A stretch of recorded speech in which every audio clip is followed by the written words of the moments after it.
Let not your heart be troubled. You are listening to the Sean Hannity Radio Show podcast. For decades, credit cards have been telling us buy it now and pay for it later, with interest. Despite your best intentions, that interest can get out of control fast. With Lending Club, you can consolidate your debt or pay off credit cards with one fixed monthly payment. Since 2007, Lending Club has helped millions of people regain control of their finances with affordable, fixed-rate personal loans. No trips to a bank, no high-interest credit cards. Just go to lendingclub.com. Tell them about yourself and how much you want to borrow. Pick the terms that are right for you, and if you're approved, your loan is automatically deposited into your bank account in as little as a few days. Lending Club is the #1 peer-to-peer lending platform with over $35 billion in loans issued. Go to lendingclub.com/today. Check your rate in minutes and borrow up to $40,000. That's lendingclub.com/today. lendingclub.com/today. All loans made by WebBank, member FDIC, equal housing lender. Glad you're with us. A lot happening. We are in Vegas today. Many thanks to our affiliate out here. They're so accommodating every time we come to town. It's the all-new 101.5 FM and 720 AM K-Dawn Radio. And I got to tell you, the only FM news talk station in Vegas, and their AM signal hits 40 states a night. It's unbelievable, the power of this blowtorch. We have so much breaking and happening. This just coming across the wires as we're coming on the air. It appears now that the Kavanaugh accuser, Professor Ford, is changing her mind again, now apparently wanting to testify. And anyway, it's an apparent bid to jumpstart negotiations. And, you know, this has been out there for a long time. And we learned last night a lot from Senator Grassley's letter to Dianne Feinstein. We'll go over some of that in the course of the program, and letters to other members on the committee, and the letter that Senator Grassley sent to a very liberal activist attorney that's representing Professor Ford, which is a separate matter, but we'll get to that also. But anyway, so they want to jumpstart negotiations, whatever that means. It was a non-starter that the FBI was going to get involved in this. The FBI had said this is beyond our purview, and Senator Grassley expressed the same thing. The role constitutionally when it comes to Supreme Court nominees, it's advised and consent of the Senate, not of the FBI. But the FBI has handed out of courtesy supplemental materials and information that they have on anybody that is up for such an important position. Apparently, they would be prepared to testify next week so long as senators offer, quote, terms that are fair and which ensure her safety, according to an email just released by her lawyers to the committee staff members. Now, I will say this about the Republicans, and they often get a lot of things wrong. Senator Grassley has absolutely been doing the right thing. He's taking a serious allegation seriously. He is trying to accommodate in every way imaginable to help and assist and create a comfortable environment for Professor Ford to give her testimony to members of the committee.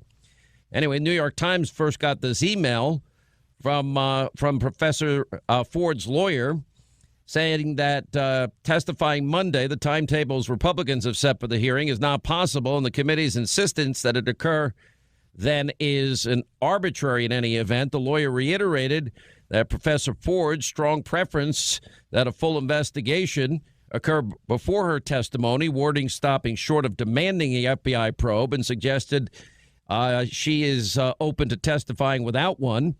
And Professor Ford, as we know, accused Judge Kavanaugh this last minute. Now, the problem is the Democrats have known about this forever, from July. Democratic, look, you have a right to be skeptical. Number one, we should all be skeptical in this sense. Now, does she have a right to be heard? Yes. It's a serious allegation. Does she have a right to present her point of view? Absolutely. Will it be done with the utmost care? Yeah, I believe that senators will ask all the right questions. Judge Kavanaugh has vehemently denied that any of this occurred 36 years ago. There was only one witness. That witness, Mr. Ford, said, what was his name? I forgot his name. The one witness that was there, that Mark Judge, he said that it didn't happen. He had a drinking problem, I guess, back in high school. People are questioning whether or not he was sober enough at the moment to make that determination. But that's up to people. I'm not going to get involved in that. But I will tell you, we're sitting in a very precarious time and moment in this country. And we see it all over the place. It's not just in the Kavanaugh hearings, although this is the issue of the moment. And we have to decide, because we have elected officials, we have political pundits, we have so-called Hollywood stars that have no desire at all to uphold the most fundamental principles that we as a society should and have always believed in. Now, we have seen this in other cases before. We have seen it for, all the people in the Obama years that got shot in Chicago, those murdered in Chicago. I think my show was the only one that ever took the time to mention and scroll all the names and ages of all the people that had been shot that nobody had ever heard of. And the point at the time that I was making, if it's a high-profile case that can be politicized, like what happened in Ferguson, Missouri, and the Michael Brown case. And in the end, what happened? It was the officer Darren Wilson was exonerated because of eyewitnesses in the community that told the truth. But you had everybody, including then President Obama himself, rushing to judgment.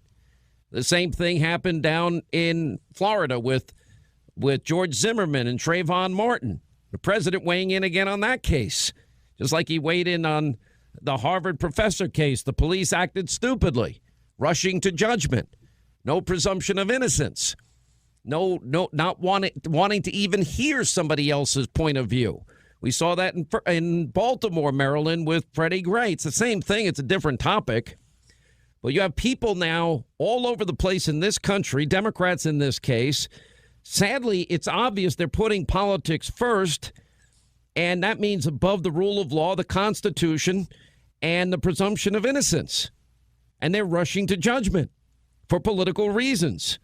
Literally convicting Judge Kavanaugh of one of the most serious crimes that anyone could ever imply about another person, and even saying and suggesting that he doesn't even have a right to be heard or believed. Zero presumption of innocence. Every person that is out there that says, we believe her, well, that means you don't believe him. And a lot of Democrats are now on record. We believe her. Well, none of them were there. We have not heard him. He has adamantly denied it, nor have we heard her. And there are a lot of questions, legitimate questions that should be asked regarding, the what, the when, the where kind of questions, and who she might have told, etc. And so now Senate Republicans are attempting to investigate these serious allegations. They've been stonewalled up until just a few moments ago when this new letter came out. Look, there's an effort here. And I warned you when this first happened, when Neil Gorsuch got on the court. What was said about Robert Bork was nothing but character assassination, lies, smears, and slander, and besmirchment. And the same happened in the last hour with Clarence Thomas. All of this happened. Now, we also see, by the way, and I'll get to this, Democrats want to precipitate a constitutional crisis. The president ordered the declassification and release of unredacted materials. It's his constitutional authority. It's simple. Article 2, Section 1 of the Constitution. The president has unfettered authority over all executive branch matters. And the power lies in the presidency. They don't have a right to say no to the president of the United States. If they want to be president, go campaign for 2 years and try and win. Then you get to make the decisions. So, now it's day 8 of this controversy, and involving this woman. She's a professor from Northern California, Professor Christine Ford, and the accusation she's made against Judge Kavanaugh, pending back to, 1982, some 36 years ago. And I don't shy away from saying again that these allegations must be taken seriously. But I will say that Senate Republicans that often do things wrong have done everything they can right. They've delayed the confirmation vote. They've reopened the hearings. They've invited the professor to tell her story repeatedly, before the committee, even though the lawyer for Professor Ford said they do it under oath in an open forum. Well, Senate Republicans have said you can do it in an open or closed door session. They've reached out by phone and email for more background. They're handling this with the utmost care, as it should be, professionalism as it should be. And the Senate Judiciary Committee even offered to fly their staff anywhere in the U.S. to meet with Professor Ford for a private interview. The professor's attorney said that they would testify under oath and say and tell the story publicly, that they wanted to tell the story publicly. But then again, that contradicts what Dianne Feinstein, who's known about this, had this since July 30th. Charles Grassley and the Republicans have still not gotten the original unredacted letter to Feinstein. Why hasn't? What, is there something in there? Should it's hiding? Why? Anyway, so up till now, Professor Ford was refusing an invitation unless, of course, there was an FBI investigation. And it's the U.S. Senate. The FBI does not get to choose or be involved in this. It's advise and consent. That's the constitutional role of the Senate and not the FBI. The FBI stated publicly the allegations do not involve any federal crime. So only the Senate can perform their own probe here. And they're now literally, been stonewalling because politics is in play. And Dianne Feinstein's not even showing Senate Republicans the full unredacted letter that Professor Ford sent to the Democrats back in July when she made the allegations. And according to other Judiciary Committee members and the chairman, Charles Grassley, the letter to Ford's attorneys, well, they're having a hard time and have been having a hard time reaching Professor Ford. Committee staff have attempted to contact you by phone, email several times to schedule a call at a convenient time for you and your client. We thus have not heard back from you with regard to that request. Grassley's letter reiterating the invitation to appear before Congress. You've stated repeatedly, Dr. Ford wants to tell her story. I sincerely hope that Dr. Ford will accept my invitation and to do so either privately or publicly on Monday. Despite all these efforts. When Senator Collins of Maine, I think, has been more right than anybody. This is not fair to anybody in this. Because, something, there is, what if he's innocent? What if this never happened? And what if she's telling the truth? For this to be held back by partisan Democrats was wrong for everybody involved here. We're talking about 36 years ago. By the way, the timeline that they're setting up is exactly the timeline that Joe Biden set up for Clarence Thomas. There's no rush here on anybody's part, but there's an urgency to it all. One of the biggest pieces of evidence that this is political, I can tell you right now, is, can you not give a chance? Does anyone give the chance that maybe you can believe Judge Kavanaugh? The Constitution be damned. I mean, we're just going to lock them up, throw away the key. I've got more tape that I could play for you today of people just taking sides. And it's all because of politics. And by the way, this guy's kids are watching this. Now, why aren't they looking into Keith Ellison? Why are they not looking into Keith Ellison? All right, we'll get into all of that. Also, the lawyer for Professor Ford is a partisan that took very different positions on the issue, on issues like this in the Paula Jones case, the Al Franken case. And she's a left-wing activist. Now, that doesn't mean that Professor Ford is, but the positions of her attorney are wholly inconsistent, which says, well, okay. By the way, Senator, so anyway, apparently Professor Ford wants to set up these conditions. We'll give you more on that.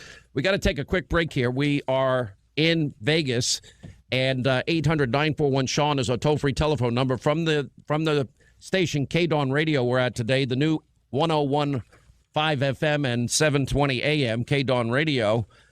Well, now we have, it looks like Democratic activists have been surrounding Senator Grassley's office today in an attempt to intimidate him in any way they possibly can, chanting, "We believe Christine Ford."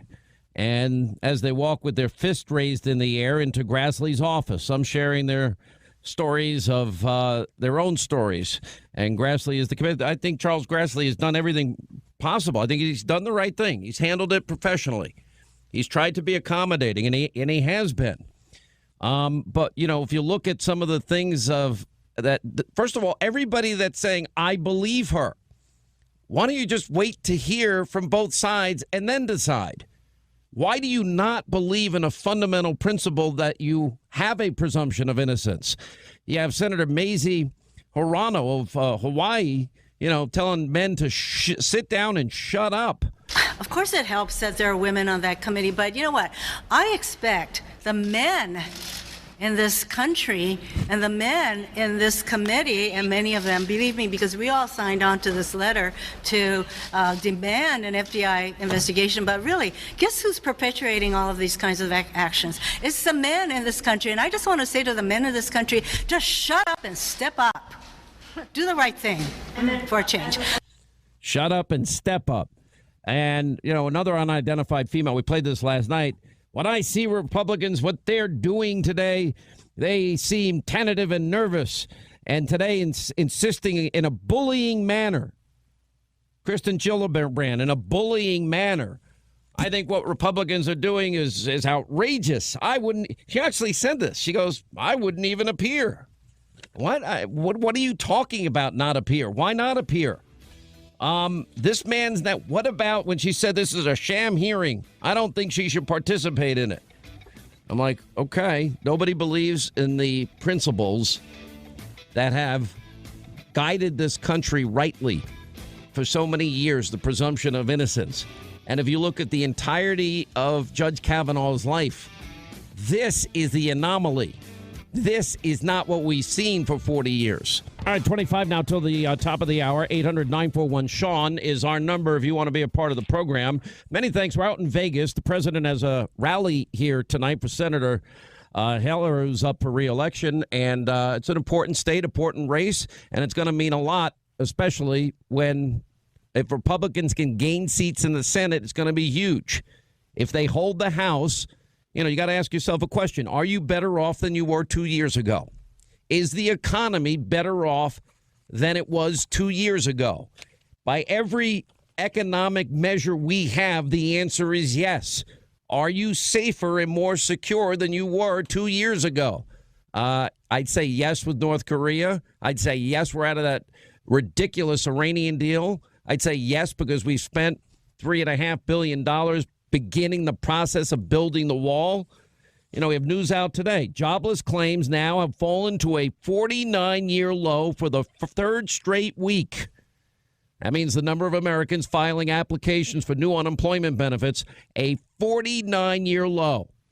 We have record low unemployment in 14 states.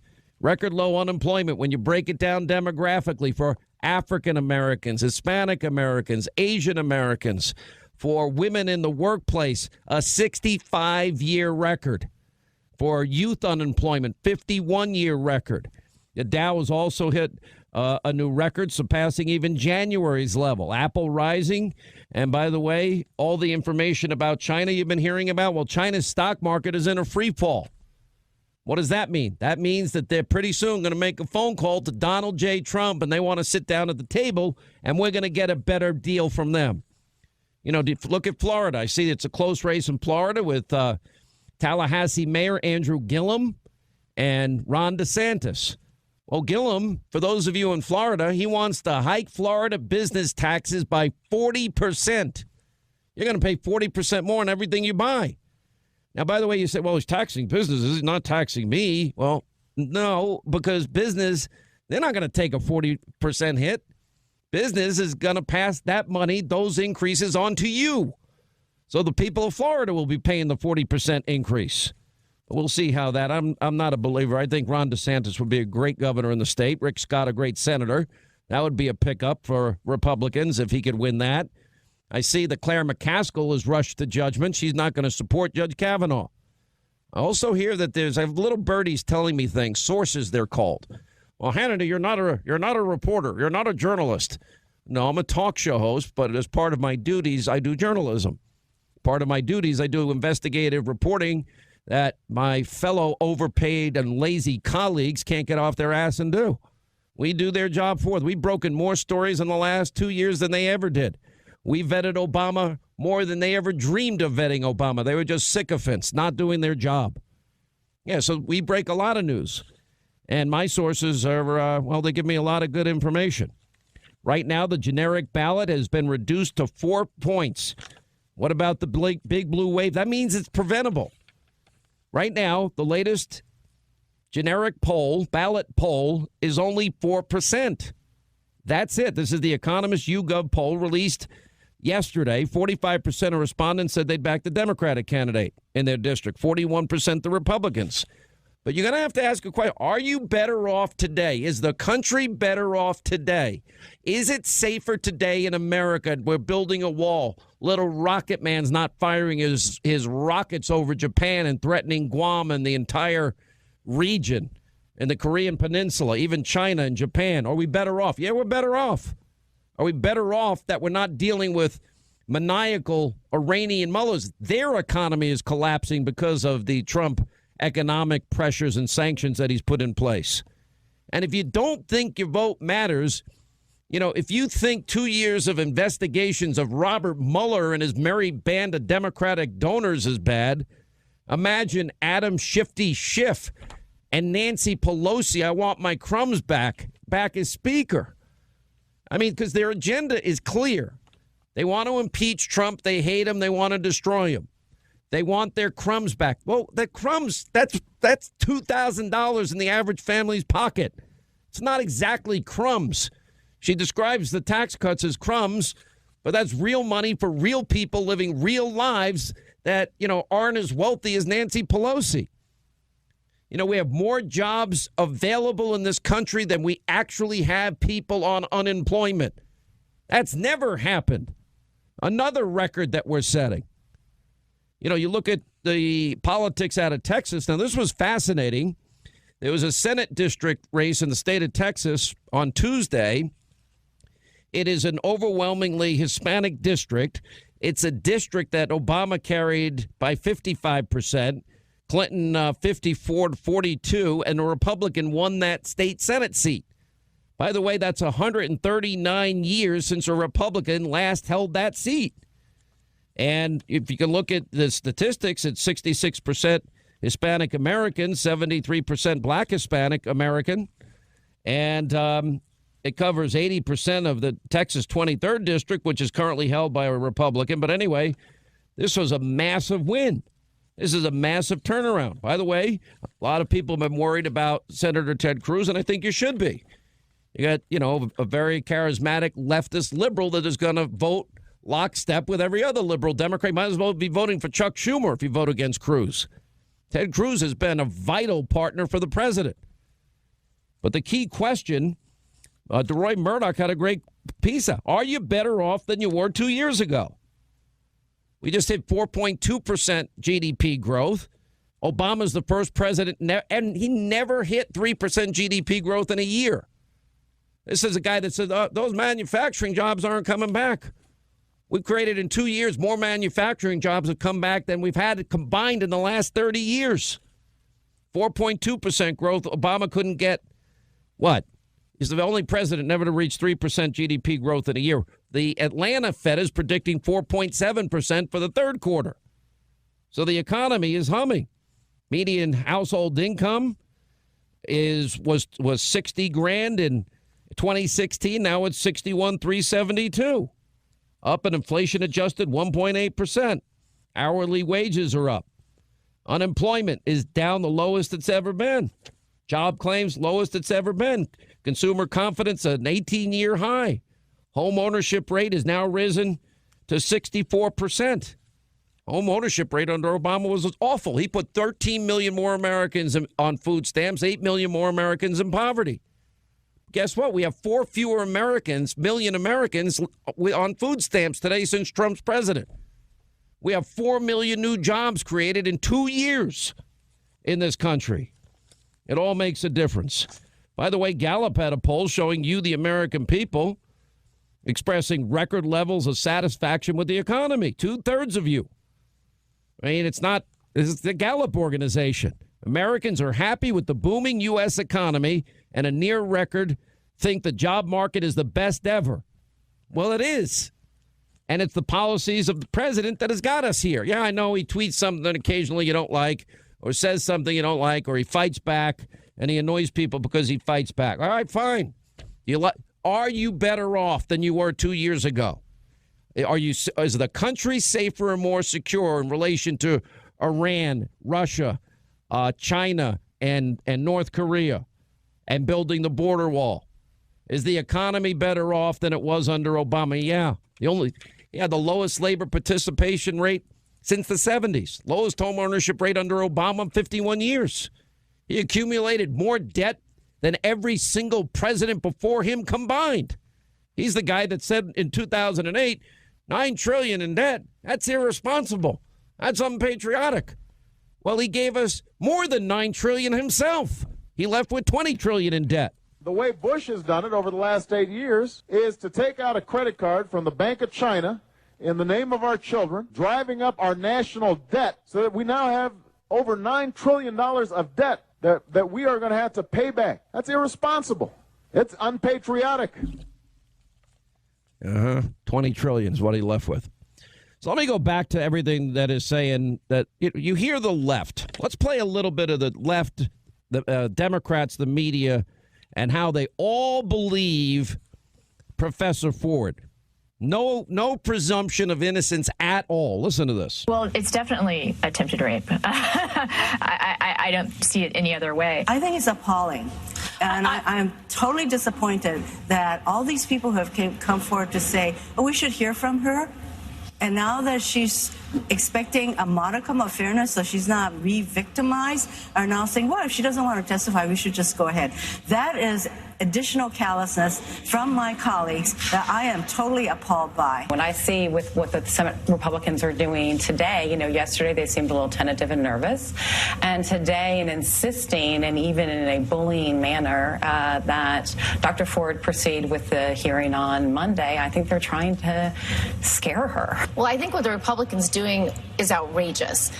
They are creating a false choice. They are trying to bully her into testifying on Monday before a full FBI background check is completed. I think that she is the one who is taking tremendous risk in coming forward. And I think she's saying, let me just have a fair shot at this. Don't put me in front of a bunch of men on the Judiciary Committee who have already predetermined what the outcome should be. Oh, okay. That's what they're saying. Look, I'm going to tell you something. Does anyone give any chance that maybe you can believe Kavanaugh? Richard Blumenthal, let me say right from the outset, I believe Dr. Ford. I believe that there's a survivor here. There's every reason to believe her. A case closed, guilt by accusation. That's not the America that I know. But, the interesting thing is you look at the Democrats over the years, they've not always been that way. And, the thing that makes me most suspicious is their playbook is predictable. Every 2-4 years, Republicans are racist, sexist, misogynistic, homophobic, xenophobic, Islamophobic. They want dirty air and water. They want to kill children, and they want to throw Granny over the cliff. And then the same thing with Supreme Court nominations. You get the borking, the smears, the lies, the slander, the mischaracterizations, the just absolute vicious, vile attacks. Judge Bork, Clarence Thomas, just but two examples. They have every opportunity since July to bring this information out. They sent Judge Kavanaugh 1,300 questions. They had private meetings. They had public hearings on all of this. I think Senator Grassley summed it up best when he said sexual assault allegations should not be deployed strategically for political gain. He's right. What we're seeing now is just another sad, pathetic chapter of the left in this country, their predictable playbook. You see it every election season. You see it in every confirmation for the Supreme Court. That's why people have a right to be skeptical. Their past speaks for itself. And they'll say and do anything to get power, some people. This is the same party as Keith Ellison. You know what? He just got his party's nomination to run for the Attorney General of the great state of Minnesota, while his ex-girlfriend now, not 36 years ago, now is accusing him of recent domestic, physical, and emotional abuse and violence, tweeting that the Democratic Party is slandering her, smearing her, isolating her. Where are any of these senators saying that they believe Professor Ford? They don't say they believe Keith Ellison's girlfriend. And most of these same people, look at, they walked the halls with Sherrod Brown of Ohio. Well, if you look at the court records of his ex-wife, and I know they get along now, that's fine with them, but you can't ignore the record, of his abuse that she put in paper in court records under the threat of perjury. And I'll tell you another thing. Nobody stood up for Paula Jones. None of these people. Where's the FBI investigation for Juanita Broderick or Kathleen Willey, who was, touched and fondled and groped and grabbed in the Oval Office by Bill Clinton? You get into this attorney for Professor Ford. I mean, you got to pay very close attention to this woman. She, I'm looking at her record. She's not consistent on this issue. She said Paula Jones's case is very weak. She alleged an incident took place in a hotel room that only lasted 10 to 12 minutes. She suffered no repercussions. What are you talking about? He pulled down his pants and said, kiss it. What are you talking about? And by the way, she won a settlement of $850,000. And then she said of Jones, quote, accusation, clearly a one-time incident that took place, in 10 to 20 minutes. She was not forced to have sex. She left of her own volition. The courts increasingly are finding that this is not enough to create a sexually hostile work environment. Huh? But yet you're now representing Professor Ford, and we have to believe everything she says. Well, the attorney Katz is not consistent. By the way, she even defended Al Franken. She said context is relevant. He didn't do this as a member of the Senate. He did this in his capacity of someone who was still functioning as an entertainer. No, he was a senator. What does she talk? She's making excuses. You see, it's not the same. None of these people are going to go after an FBI investigation into Keith Ellison's girlfriend because they're not consistent. And they don't care about at all due process. They literally rush to judgment for political reasons. And that's why I believe her. I don't believe him. I believe her. The fair and just, James, I need the spot. Thank you. The fair and just thing is let everybody hear from everybody. That's how you handle this. That's what Charles Grassley's trying to do. The latest being a letter from the chairman to the Democrats saying, we have done everything we can to contact her. That is such I can hardly stand it. Of course it helps that there are women on that committee, but you know what?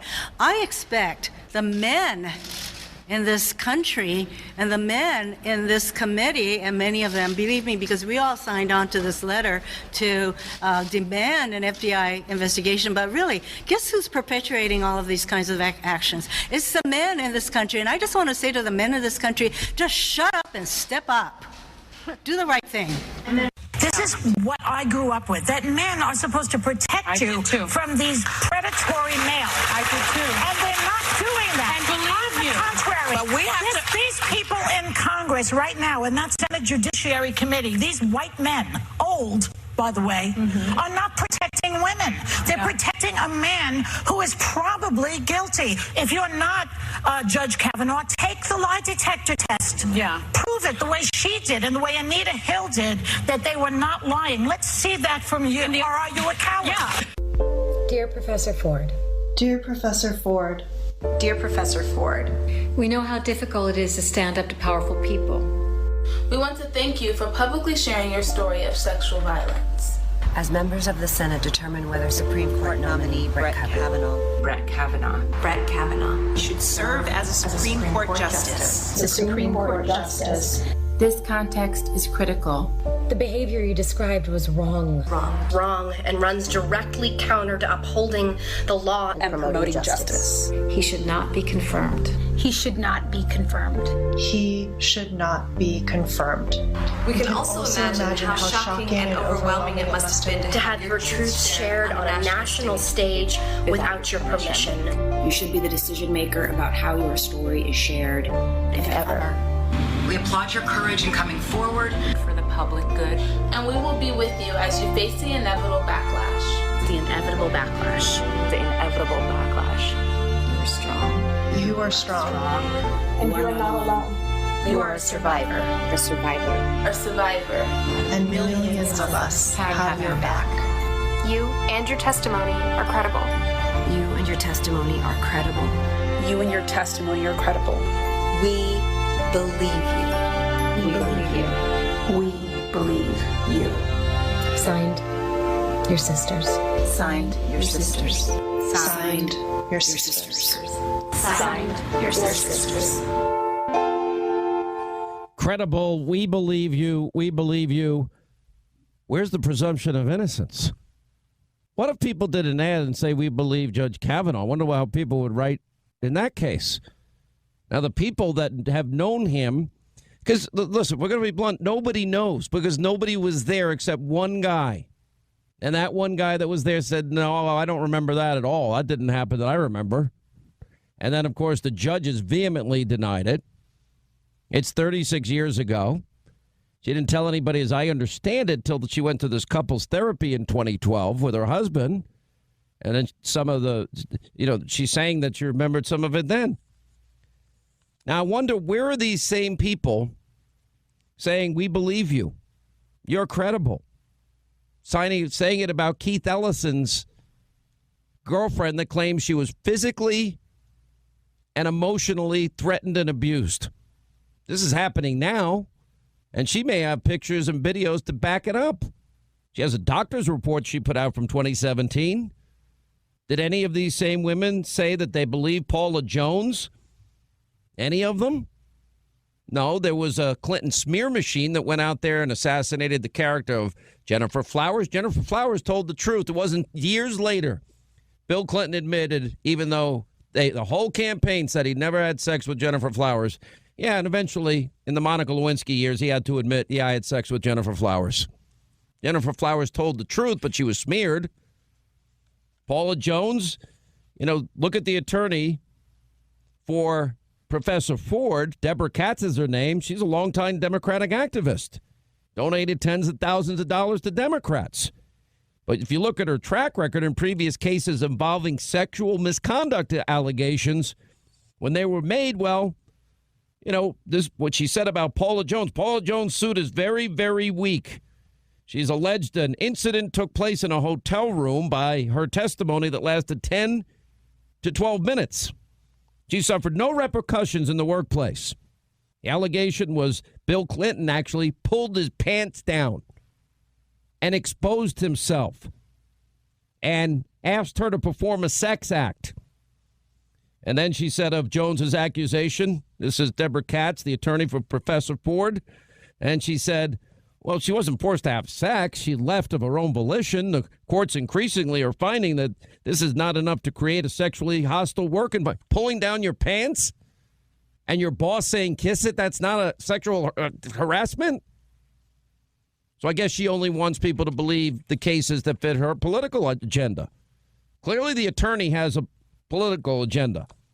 When the case of creepy Al Franken came up, she said context is relevant. He did not do this as a member of the Senate. He did this in his capacity of someone who was still functioning as an entertainer. He was a senator at the time that he did it, working on something with the Senate, flying abroad.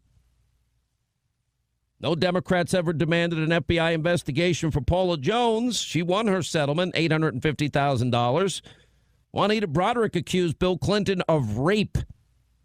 She wants an FBI investigation. Kathleen Willey accused Clinton of groping, grabbing, fondling, touching her in the Oval Office against her will. So what you're seeing here is selective moral outrage, if it fits a political agenda. They all lived, everybody, all these senators, many of them still there today. They love the Clintons. But the women that I mentioned were smeared and slandered repeatedly. Today we're watching Keith Ellison. He's won the Democratic primary.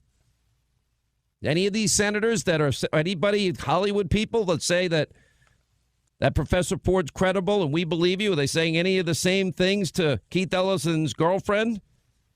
I don't know. Why the silence on that case? Because if you look at it, what does this mean? Means they're playing politics, sadly. Otherwise, I guess they'd be out there saying the same thing, or they'd be asking for an FBI investigation into Juanita Broderick's charges. What they're doing is playing politics with the Kavanaugh nomination. The right way to handle this is invite her in, which she's been invited.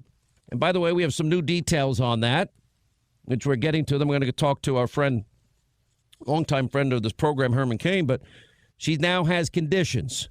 First, it can't be Monday. Second, her safety must be guaranteed. And by the way, I'm sorry. I really mean this. It's horrible when you're in the public eye, the way people are treated. It's horrible. People need to leave her alone. And she deserves police protection at this time. Everybody needs to be safe. I'm pretty sure probably Judge Kavanaugh is getting the same thing. It's horrible being in a public eye in any way. It's sad. And anyway, then she said that she doesn't want to be questioned by any senators that don't believe her story. That's not the way the process works. Senators who appear to have made up their minds that she is mistaken or mixed up. No sexual assault survivors subjected to such an ordeal. So we're only going to take questions from people that agree with her or that want to believe her. How about we just get to the truth? Herman Cain went through this when he was running for president. He's remembered for 999. He's a good friend of the program. I'm also proud that he has launched a new organization that I think is going to be very powerful for us. It's called the America Fighting Back PAC. Yes. And Herman Cain, how are you? Sean, I am doing great. Allow me to use one word for your opening montage. Pathetic. All of those accusations against Kavanaugh and all of those defenses of Dr. Ford are simply pathetic for all of the reasons that you indicated. Allow me to allow three other thoughts for your listeners. High school? That's a question. 36 years? That's a question. Selective memory? That's a question. This is beyond the pale of ridiculous. And I called it the Democrat kabuki delay. That's what this is about. Now, relative to the FBI investigation, the statute of limitations on everything that they could claim has already expired. Period. But yet, they're going to claim that we ought to wait. This is one individual, through the encouragement of her Democrat congressional candidate, member of Congress, through her Democrat Senator Dianne Feinstein, that are trying to hold the Senate hostage and also hold the American people hostage. Herman, let me ask you one thing. Not pass the smell test. You know, I know you went through this, and I had known you all these years, many, many years, and I never believed it. I know you. I know you're not that person, and I said it at the time. Because I know you, I had a frame of reference. After you had to get out of the race because you couldn't afford fighting this anymore. Correct. The second you left, all of that talk went away. Gone. It all went away. And they went away. In a second, it went away. Sean. Did you ever have any follow-up for any of that, or was it just, let's make the allegation, make your life a living hell, cost you a fortune to get it into it, distract from your message, right? The only follow-up was the follow-up that I did with my own private investigator. Here's what my private investigator found out after the fact. The media didn't care. After the fact, they found out that one of the women that accused me was in court at the time under a liable lying case. She lost that case for lying on her partner. This is the same one that accused me of sexual harassment. One of the other accusers had gone through the EEOC of Washington, D.C. They investigated it. They went in, came to the National Restaurant Association. They checked it out, and they said they couldn't find anybody at the National Restaurant Association to corroborate her story, and so they dismissed her claim. Okay? This is why the Brett Kavanaugh situation frustrates me and angers me so much. The liberal media, they don't care about the truth. They care about trying to support the Democrat liberal objective of derailing this nominee. It's unbelievable, and it's sad, and look at where we are. Tell me about, and it, in many ways, didn't it hurt your reputation through your life? Didn't it have it never goes away when somebody makes an accusation. I think what should happen here is this. Let her speak. Let Kavanaugh speak. Let the women that have known him from that age, high school, college, law school, the Bush administration, law clerks that have worked for him, female law clerks, associates, let them all speak, and then you're going to have to make a decision. How do you... And at that point, if there's... I believe that Chuck Grassley and the Republicans are doing the right thing. Okay? You want to speak and tell your side of the story? Come on in. They gave her a week. Now she's backpedaling. She's saying she may not come in. Then they throw up this phony, we need an FBI investigation. That is ridiculous. It's all right, last question. Yeah. It's another thing in this whole kabuki denial, which is what they are trying to do. You don't get an FBI investigation. How about we presume that happened 36 years ago? Well, the FBI, it's not a federal crime in the statute of limitations. No. But it's a serious allegation that deserves to be taken seriously. I think the Republican senators have given her every consideration. And now you get back listed demands on this whole thing. I won't talk to only certain senators, et cetera.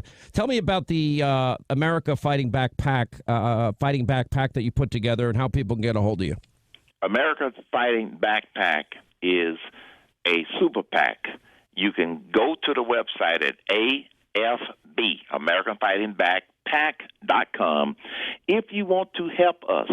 What we are doing is spreading the positive message of this president and this administration to counter a lot of the negative messages that you know are being put out there by the liberal media. I am chairman of American Fighting Back, and I invite everybody to assist us in this effort because we only have another 47 days to convince people. I believe, as Abraham Lincoln, I got to run, but give me the website. We'll put it up on Hannity.com too. It's AFBPAC.com. That's where you put it up. All right, Herman, we love you. Thanks for being with us. Appreciate your time. 800-941-SEAN. Oh, we got new damning videos released by James O'Keefe. We'll get to that. Sarah and Greg, yeah, they want to undermine our Constitution. That's all coming up from Vegas. The new 101.5 FM, 720 AM, K-Dawn Radio. All right, as we continue from Vegas, many thanks to our affiliate out here, the new 101.5 FM, 720 AM, K-Dawn Radio. One of the biggest, baddest signals in all of radio, and they're always so nice and fun and accommodating when we come here. We're doing Hannity tonight, by the way, from the arena where the president will be speaking. Project Veritas strikes again. We have saboteurs within all these departments in Washington. He's going to break it open in our next segment. Sarah and Greg, don't defy the president's declassification order. That's not going to work. Right, so I work for the Government Accountability Office. Everyone in my office who's close to me now not only knows that I'm a socialist, knows that I'm in DSA. And I kind of... They do know, they don't know? They do know. Okay. A lot of people know. Management does not know. You have to be strategic about things like that. We have a bunch of this, like, communists, prefix, and that's what they mean. We have some folks who are like Trotskyists or Marxists. I have informed them. I filed all the paperwork I needed to file. Yeah. I was purposely a little bit vague about what kind of organization it was. I'm like, it's a community organization. We do this, we do that. I wasn't like, it's a socialist organization and we want to, destroy capitalism. I am a government auditor, right? So I work for the Government Accountability Office. We have a bunch of just like communists, prefix, and that's what they mean. We have some folks who are like Trotskyists or Marxists. A number of DSA employees are federal, or DSA employees. DSA people are federal employees. Yeah. I feel not about capitalists just because it's the biggest employer here, right? So, yeah. Some of them are full-time on political campaigns right now. Yeah. So like when those end, they're like kind of up in the air. There's some like legislative, some policy people. It's kind of all over the place. People from like various agencies, usually executive branch. Like, if you're an executive branch agency, you can slow ball things to a degree that it's like ineffective, and maybe you get in trouble, and maybe you get fired or you resign or whatever. But like you slow them down for a certain period of time. Like, I have a friend who works as a contractor for DOD, and he has a TS clearance, and he's very active. Really? Yeah. What kind of DoD stuff does he do? He works on Syria. On Syria? So like counter-intelligence? No, it's more just like, work related stuff. Okay. He doesn't like it. He's trying to get out. So when you're at work, can you do DSA stuff too? Like when you're actually in the office? Can is a weird question, right? I would get fired if they knew that I was, and I do. Yeah. I do it on my phone. So I'm in the clear. No one knows. I spent 6 hours yesterday doing social media for DSA. Technically, everything I'm doing with DSA is stuff I'm not supposed to be doing for work. So like, What do you mean? Like it's explicitly prohibited. So like, if they find out, I can get in trouble basically. The thing about it is I can log on and then just be like, I'm not going to do anything for half an hour. I might respond to a couple of emails, but like, there's no one looking over my shoulder. So like, a lot of times what I'll do, and this is kind of what I'm doing right now, is like, I'll drink the night before, I telework, and then I'm like, if I'm like, 15 minutes late to log on, no one checks. Yeah. And, people aren't calling me. And That's been my attitude. It's like I break rules every day. At any point, I could get fired for stuff that I do with DSA. I can get fired any day for the stuff that I do with the DOJ. I get fired for, we're going to do a slow walk. We're going to slow down the agenda. What you have is the resistance movement now being exposed day after day. Now, this first came to light with the written letter in the New York Times that they decided that they thought was a responsible thing to run, which it was not. Wasn't responsible in any way. Anyway, glad you're with us. Sean Hannity Show. We're in Vegas today. We're doing the show from the rally where the president will be speaking later, 7 o'clock local time, Vegas time, 10 o'clock Eastern, right after Hannity gets off the air. We have an interview with the president that we'll be telling you about. Now, by the way, many thanks to our affiliate out here. Once again, the new 101.5 FM and 720 AM K-Dawn Radio. I mean, this blowtorch now is heard everywhere. It's unbelievable. What great coverage. Anyway, this is now day 3 and the third installment of ProjectVeritas.com and their undercover video series. And what they're doing is showing deep state resistant actors openly talking about not being fired, but resisting the agenda, undermining the agenda of the president, the administration that was actually elected.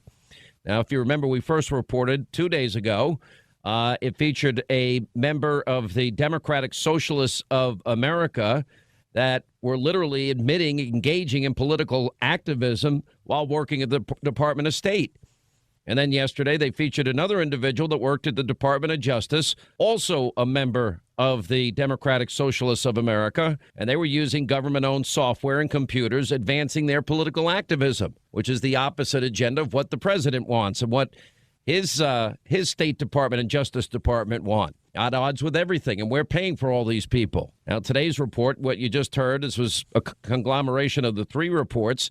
Well, this is from the Government Accountability Office. You have an employee there, self-proclaimed communist, actively engaged in potentially involved in illegal activity. And in other words, a government auditor for the GAO, a member of the Metro D.C. Democratic Socialists of America. In one exchange, he's describing his political philosophies and those of his comrades in the DSA.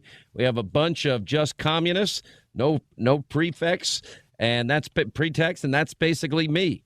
We also have some folks that are Leninists and Trotskyists, and sometimes as a government employee, well, you have to keep it under wraps a little bit so you don't get in trouble, and that's kind of what I try to do. It says the federal employees in the executive branch agencies can deliberately work less efficiently in order to slow down the implementation of the president's agenda. Now, if you're an executive branch agency, you can slowball things to a degree that it's like ineffective. Now, maybe you get in trouble, maybe you get fired or resign or whatever, but you slow down the Trump agenda for a certain period of time. They think they're doing God's work, just like those that abused power in the FBI. They thought they were super patriots. Anyway, he engages in political activism while at work, while we, the taxpayers, are paying for them. Everything I'm doing with the DSA is stuff I'm not supposed to be doing for work. It's explicitly prohibited.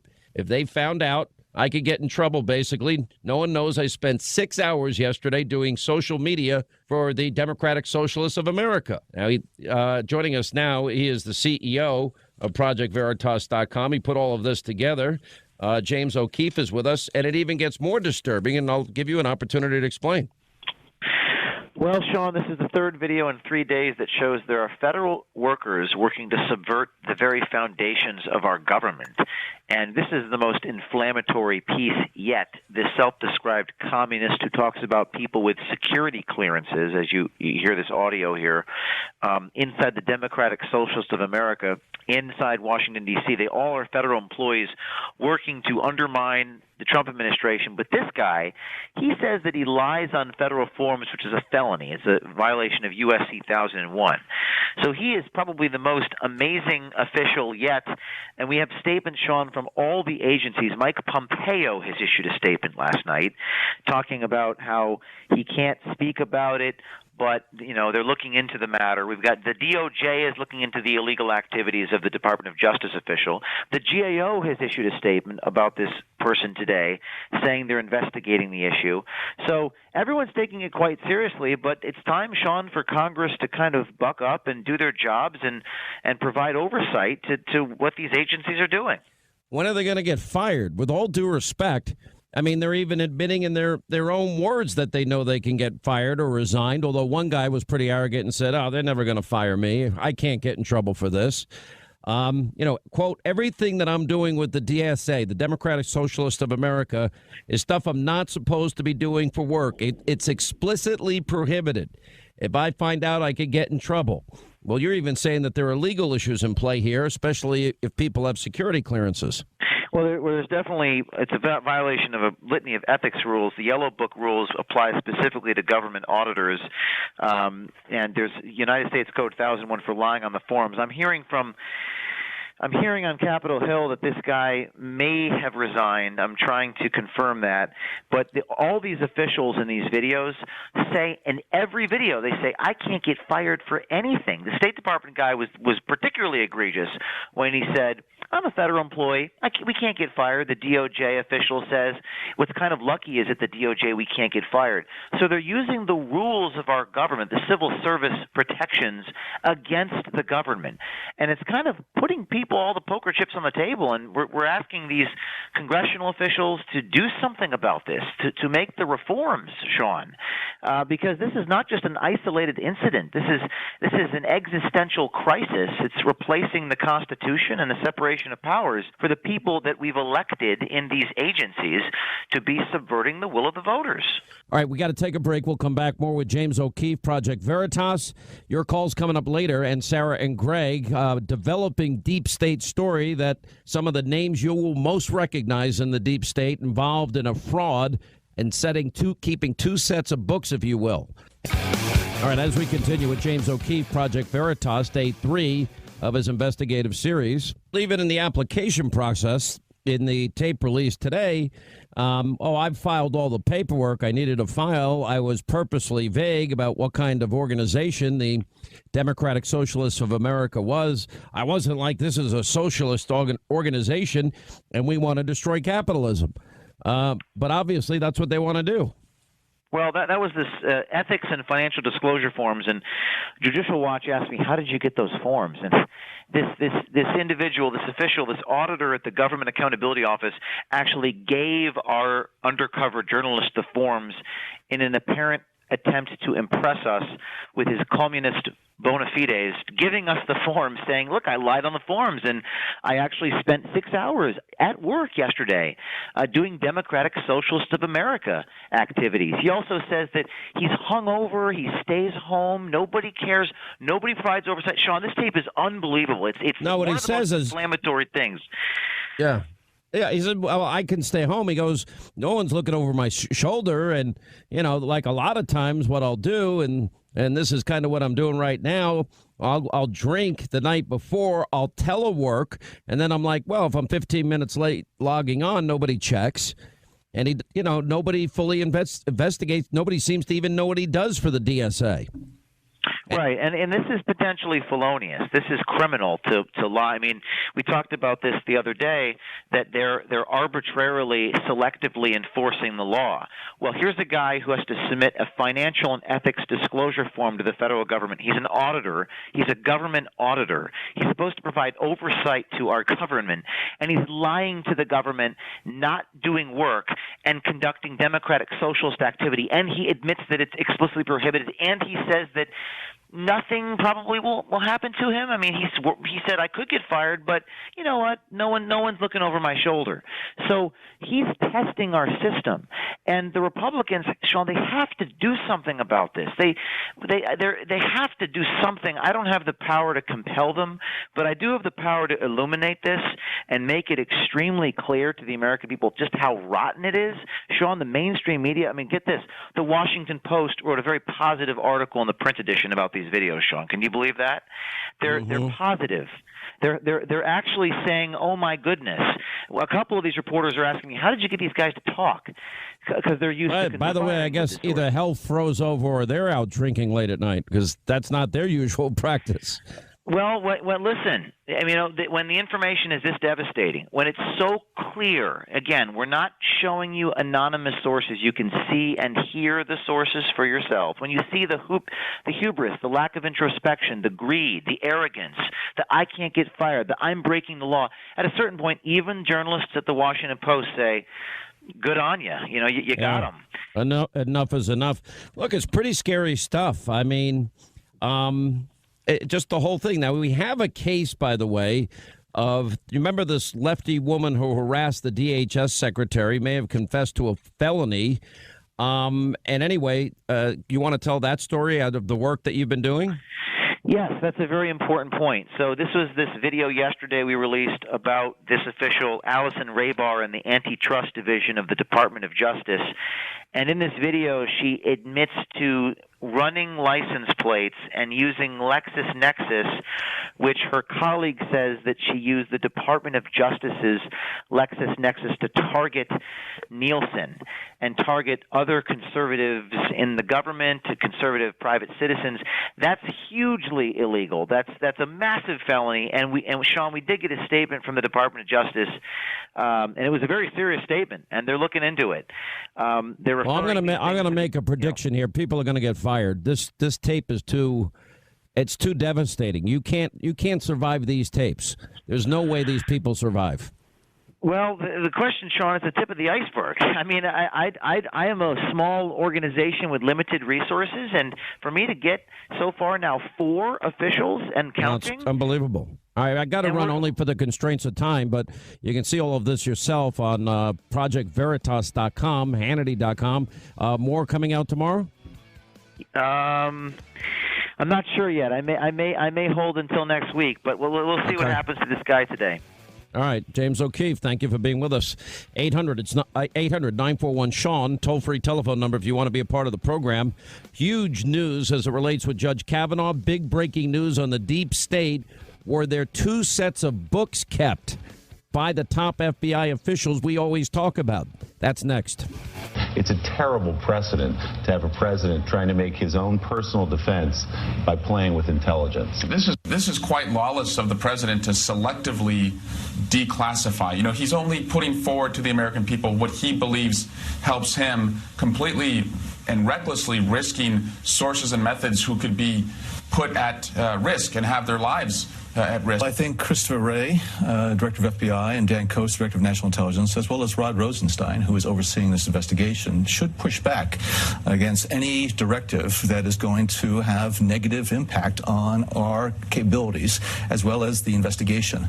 So I think they should continue to push. If Mr. Trump and the White House does not relent, well, then I think they have some decisions to make, whether or not they're going to just not follow that direction and be fired, or to resign. But if they really believe that this is going to have serious impact on our national security, law enforcement, and judicial process, they have an obligation, since they took an oath of office to the Constitution of the United States, not to Mr. Trump.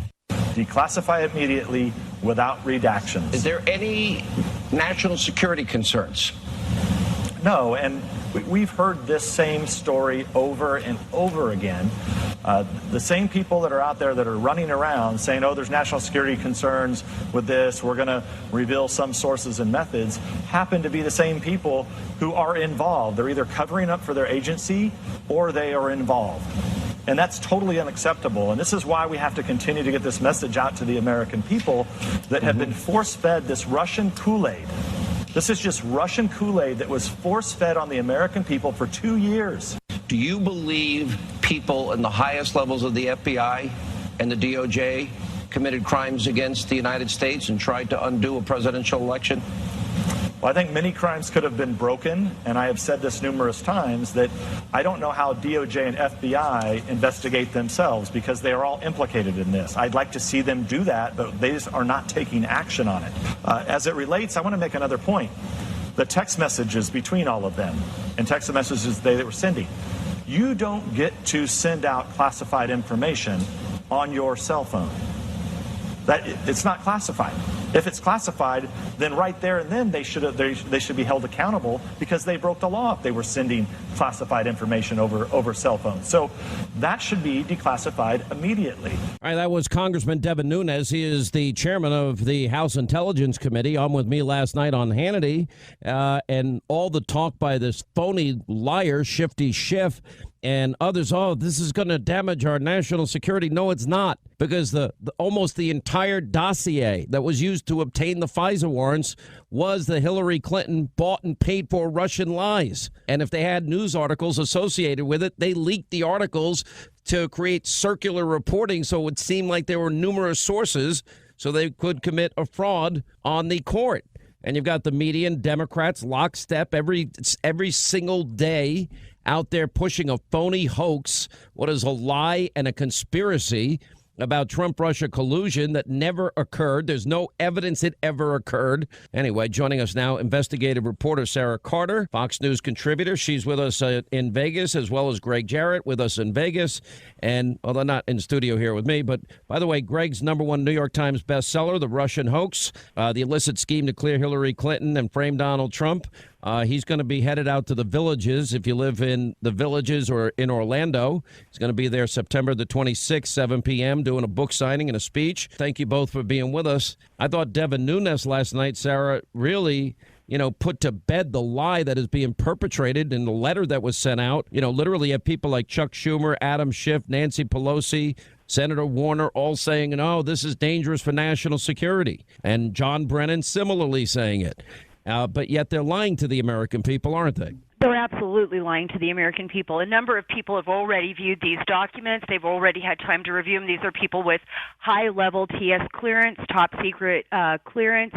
They put those documents, particular documents that they needed on the request list. Those do not expose any national security concerns. I think one of the biggest issues, Sean, is that they have played this game over and over again. We've seen this in the past with the other documents. Oh, no, if you let this out, if you let out Devin Nunes's Russia report from the House Intelligence Committee, you're going to be exposing sources and methods. If you if you unredact some of the documents on the Carter Page FISA, you'll be exposing sources and methods. And every single time no sources or methods were exposed. The American people have to understand that this is a game they're playing right now. It's a very serious game because they do not want that information going public. And we have enough evidence right now to show that there was very serious malfeasance within the FBI and within the DOJ, something so much so that it's in a criminal nature. And I've been speaking to a number of people in the intelligence community that say this has gone far beyond anything they ever expected, and there should be an investigation. And because the DOJ and the FBI cannot investigate themselves, that is why people are calling for a special counsel, begrudgingly, because they know how long these special counsels take. But this is the reason why, and there's going to be more information coming out today. I think that is going to be so damaging to what's happened here with the FBI and the DOJ that they're going to have to do something. This is going to be a big story tonight, to the extent that you have and others have, and you're working on, and we should be breaking it tonight in Vegas, a story about perhaps all of the big names involved in this deep state scandal and them not being honest and them literally having two sets of records. Is that a way to put it? Doesn't give it all. That's a fair assessment. I mean, there was definitely information that the agencies were fighting over, both the FBI as well as the CIA. Remember, in their intelligence assessment, there was a big battle as to whether or not to put the dossier along in the intelligence assessment. I think we're going to hear there's a lot more text out there where we have more information now of what was going on behind the scenes within the FBI, within the CIA, within the DNI, with James Clapper, the Director of National Intelligence, that's going to expose how damaging this really was. And when you see these text messages, there's no other way around it. They pretty much had it out for Donald Trump, and they were on a mission to stop him and to impeach him. I mean, there's just no other way around this, and I think this is why it's so important that the president actually get these documents declassified. By the way, is this story that you're going to tell tonight separate and apart from the documents that are going to be released? Yes, they are separate and apart from the documents that are going to be released. By the way, Greg, you're going to love the Villages when you're down there. When is that? Next next Wednesday. Next Wednesday night. The Villages is fun. You get all the golf you can play. They got the coolest people hanging out in bars, drinking at 9:30 in the morning. Just be careful what color shoes you pick. That's just a rumor. I don't know. My mother-in-law lives there, so something about the shoes you pick. Come out next Wednesday at the Villages. That'd be great. It's in the evening. Well, let's talk about Devin Nunes is saying no national security concerns. I am more concerned about many that are willing to precipitate a constitutional crisis. And by that, I mean when John Brennan is telling the DOJ and the FBI to defy a presidential order and defy what is clearly the president's constitutional authority. Article 2, Section 1. He is in charge of the executive branch of government. This is not only his role, it is his constitutional duty. They're trying to get people to literally defy the Constitution in the process. That could be a huge, dangerous precedence for this country if people think that they have the right to decide, not the president. Well, you're absolutely right. The president is everyone's superior in the executive branch, and failure to follow his order is an act of rank insubordination, which merits the person's termination. And they're doing all of this under false pretenses, because every time information is declassified, we learn the material should never have been classified to begin with. They use it falsely to cover up their own wrongdoing and abuse of authority. I'll give you two examples. In July, a substantial portion of the wiretap warrant applications presented to the FISA court was declassified. Turns out no vital sources or methods were revealed. It should never have been classified. Before that, in February, you remember the Republican version of the House Intel Committee's memo on the Russian investigation. That was declassified. Once again, we discovered there was nothing in there that justified its suppression as classified information. So this is always employed by the FBI and the Department of Justice to hide their own wrongdoing. It is now an abuse of the system and power and it's a violation of law. Let's talk about, you wanted to say something, Sarah. Go ahead. And by the way, Nellie Orr is not testifying now. Did you see that? Yeah, that's what I was going to say. I agree with Greg completely, and this is a big reason why we're seeing Nellie Orr now refusing to testify. You know, all of these new text messages, all of this information is coming out. We know that I've heard that possibly Peter Strzok, that has not been confirmed yet, may not want to testify again, and there are others. So what are we seeing here? We're seeing the rats try to jump off the sinking ship, right? And we're seeing people scurrying, stammering, screaming, and both the DOJ and the FBI saying, well, we're not going to turn this over. Right now, what I know is, and I've been told this by a number of sources, that they are actually in the DOJ and FBI, redacting, they're going through the documents, they're making their redactions, and then they're going to turn it over to the president and make it his authority to declassify.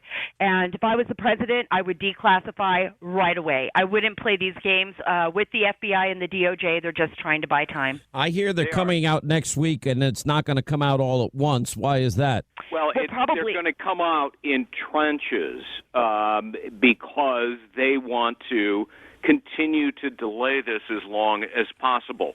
And my source tells me, who's involved in these documents, tells me that the FBI director and Rod Rosenstein in particular are still going to release the documents with redactions. That means they're defying the president. That's right. They are defying a presidential order, and they want to force him to issue another order to declassify the redacted version. So they're playing a game, a delay tactic, to get to the midterm elections in hopes that Congress changes hands. I mean, that is look, Article 2, Section 1. Constitution gives the president unfettered authority over all executive branch matters. Now, that means the executive power is vested in a president of the United States.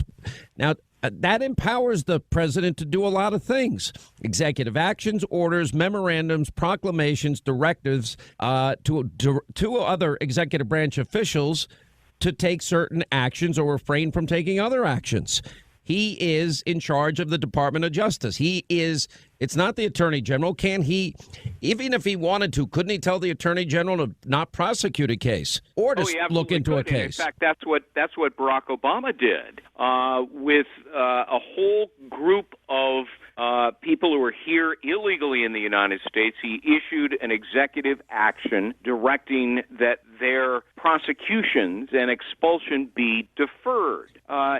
Which, by the way, itself was unconstitutional because, and he had acknowledged it some 25 times before he did it, but then he ended up doing it anyway. I can't buy executive fiat. We're a nation of laws because his executive authority contradicted the law of the land. That's right. Other presidents, Democratic presidents, have declassified documents, and their orders were faithfully followed. Now, the CIA didn't always like it when Bill Clinton and Barack Obama declassified hundreds of CIA records, in one case thousands of them, but they, under law, under the Constitution, were required to follow the order. I gotta stop you there. Do so too.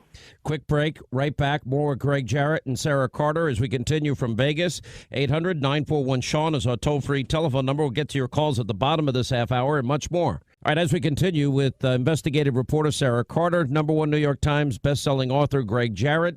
Next Wednesday, he'll be in the Villages giving a speech and signing books if you want to go there, 7 o'clock. All right, so let's give a little bit more. We're almost finished for today, but by 9 o'clock Eastern tonight, 6 o'clock here in Vegas time, you're going to have a pretty big story, Sarah, along with John Solomon. That's right. I think, and we're hoping to get it out tonight. So fingers crossed, everything plays out the way it should, Sean. I think the most important thing for the American people to understand is that we are right now at the precipice of something that we have never seen before in modern political history. And we've probably uncovered with Greg Jarrett and everybody else some of the most egregious violations within the DOJ and FBI that we we could have imagined, because we entrust these people, especially the higher level officials. We entrust them. I mean, these are armed agents of the United States. We trust them with our lives, and now we're seeing that people within those agencies, not like you said, not the boots on the ground, but the high level officials were working together to basically remove a duly elected president. And I think we just need to keep looking. We need to keep investigating. Hopefully we'll have that tonight, 9 Eastern. And by the way, Judge Pirro and Greg and Sarah, they will be at the rally the president is holding. We were doing Hannity from within that rally site, and we'll tell you more about that as the program unfolds. Thank you all for being with us. We'll see you tonight at 9, Hannity from Vegas. And when we come back, we'll hit our phones hard, 800-941-SEAN, toll-free telephone number. All right, 25 now till the top of the hour, coming to you from Vegas. We'll be doing Hannity tonight. The president has a rally here on behalf of, Senator Heller's in a pretty tight race, but latest polls have him up, I think, by 3. It's important for the Republicans to keep the Senate. We're going to be on the campaign trail a lot this next 47 days, and we'll take you where we're going every step of the way. Back to our top story of the day, and that is, do we have a presumption of innocence anymore in this country? Well, if you listen to some of these Hollywood actors and actresses, the real political geniuses that they are, well, it doesn't matter. This is like guilt by accusation. No presumption of innocence, no due process at all. Here it is, 6 years later. An accusation is made by one woman, and we don't know if she's going to show up on Monday or not. We'll probably know by the end of the week, probably by tomorrow. I think the deadline is 10 a.m. Eastern tomorrow, or 10 p.m. Eastern tomorrow. Professor Ford will make her decision. Anyway, MoveOn.org got and produced women from all walks of life making a video in the format made famous in the 2016 election when speakers had the same message. This one was directed for Dr. Ford. Dear Professor Ford. Dear Professor Ford. Dear Professor Ford. We know how difficult it is to stand up to powerful people. We want to thank you for publicly sharing your story of sexual violence. As members of the Senate determine whether Supreme Court nominee Brett Kavanaugh should serve as a Supreme Court Justice. The Supreme Court Justice. This context is critical. The behavior you described was wrong. Wrong, and runs directly counter to upholding the law and promoting justice. He should not be confirmed. He should not be confirmed. He should not be confirmed. We can also imagine how shocking and overwhelming it must have been to have your truth shared on a national stage without your permission. You should be the decision maker about how your story is shared, if ever. We applaud your courage in coming forward For the public good. And we will be with you as you face the inevitable backlash. The inevitable backlash. The inevitable backlash. You are strong. You are strong. and you are not alone. You are a survivor. A survivor. A survivor.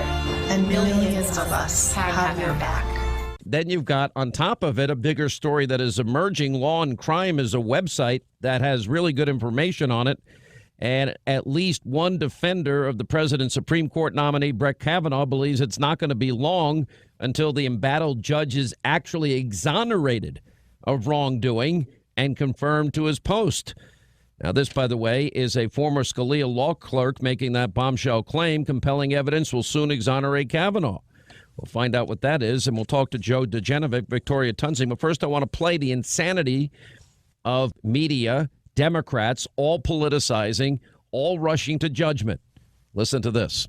This woman is to be believed, and you can believe Dr. Ford. This was attempted rape. I believe her. Not only do women like Dr. Ford, who bravely comes forward, need to be heard, but they need to be believed.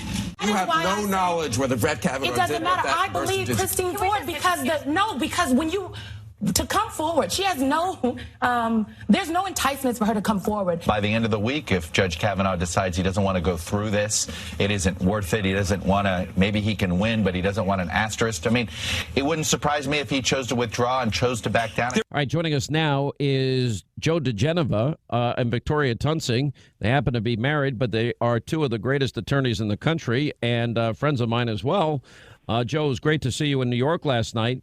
You see what they're doing to this guy. No due process, no presumption of innocence. It's guilt by accusation. And I think people, knowing the Democrats, what they do every 2 and 4 years in elections, Republicans are racist, sexist, misogynistic, and on and on and on. And then every Supreme Court nominee gets borked or treated like Clarence Thomas. And now in the case, it's Judge Kavanaugh. It's the same playbook every time. Yeah, nothing has changed. And I must say, it is amazing to me what this senator from Hawaii has said and done over the last 48 hours. This conduct by this United States senator has been an embarrassment to the institutions. You mean that men should shut up and sit down? Yes, and then her outrageous description as BS, although she didn't use BS, she used the actual words at a gaggle of reporters outside the Senate chamber, describing the way in which the Republican chairman was treating this so-called witness, a witness that no one has ever met, no one has ever seen. No one has ever confirmed her story. No one knows if it's true. No one knows if it happened. No one knows if it's a figment of her imagination from therapy. Without denigrating her one bit, it is not unfair to say that nothing, absolutely nothing, that she is alleged to have written on a piece of paper, which no one has ever seen except Dianne Feinstein. No one has ever corroborated a word of something we have never seen. Just think of what we're saying. We've never seen the letter, and it's never been corroborated. This is insanity. How is it at this late hour, they've had it since July, Victoria, that they haven't... I'm going to tell you what the procedure is, Sean, because I think your listeners would want to know. I've gone through these on the Hill when I was working for Senator Goldwater, and here's what they're supposed to do. When a sensitive piece of information, such as he beats his wife, or things like that, or has taken dope, even, he sniffs cocaine. When something like that comes up in a confirmation investigation, then that's supposed to go in executive session. That's not supposed to be made public. Then the committee, either the chairman, however they want to work it out, decide how that's going to be investigated. They could use the FBI, but more than likely they'll use their own investigators, because the Democrats have their own investigators and the Republicans have theirs, and they're always former FBI guys, so it's like having the FBI anyway. Then when they come back with the raw data, they don't make any evaluations, these investigators. They get raw data, they interview people, they come back, and the committee decides, again, in executive session, whether the information is credible. If it's credible, they call in the nominee and they say, hey, I think you've got a problem, you may want to withdraw. Or if it's not credible, they go on with the nomination. They have never smeared somebody in public. This is unprecedented. Well, now that we're hearing that the woman wants to testify, which is what the original position was, and her lawyer had said that she would testify publicly under oath, but we have now heard from the New York Times, the woman who accused Judge Kavanaugh in an apparent bid, I guess, to jumpstart negotiations, has told the Senate Judiciary Committee that she would be prepared to testify next week so long as the senators offer terms that are fair and which ensure her safety. Which means no cross-examination. Well, I don't think that's going to be possible. That's not how the system works. And look, I think that I do give credit to Senator Grassley and his team. I think they have rightly bent over backwards to be accommodating to what could be a very sensitive situation for anybody to handle. They've offered that she could testify in private, in public, that they would even go to her wherever she happens to be. And they have, now the bar keeps being raised. I need an FBI investigation first. The FBI doesn't conduct investigations. It's not a federal issue that they're dealing with here or a federal crime they're dealing with here. The statute of limitations has long passed in any event, but the FBI does not do investigations in confirmation hearings as we think of investigations. They collect raw data, and it is a legislative function, so it's up to the committee to decide and to evaluate the information the FBI brings back. You know, when I look at how this has all been handled, and I think Susan Collins had this right, and I don't often agree with her, Joe, but they had this since July, and then they're saying, no, we've got to hold it back.